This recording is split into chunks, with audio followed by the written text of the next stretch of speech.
First try చేసే app పేరు ఏంటో తెలుసా? ఐబిఆర్ ఫ్రీ అంట.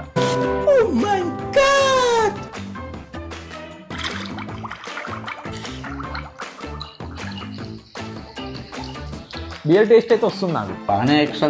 మన ఫ్రెండ్స్ అడుగుతారు కదా బీర్ తాగిపోయండి అని చెప్పి, ఇప్పుడు బీర్ తాగిపించొస్తాను. అఖిల్ తాగుతావా? బీర్ తాగుతావా?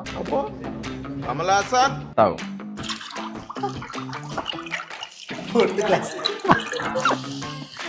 తాగు బ్రో, లాస్ట్కి అది వస్తుంది. మొత్తం తాగియో తీసుకొని తాగు. పిక్చర్ గురించి వెంటనే కానీ లైవ్ లో ఇదే చూడటం. ప్రీతం బీర్ తాగుతావా? ప్రీతం తాగవా? నాకు కోసం తాగుతావా? తాగుతా అని చెప్పి ప్రీతం, ఎందుకంటే చేస్తున్నావు సిగ్గుపడుతున్నావు. ఇదిగో తాగు ప్రీతం. దేవుడు అనేవాడు ఉంటే నాకు ఓ రోజు వస్తుందిరా, ఆ రోజు నిన్ను నలిపేస్తాను రా. అవి లాస్ట్కు ఫీలింగ్ వస్తుంది. అరే తుప్పా చదవా.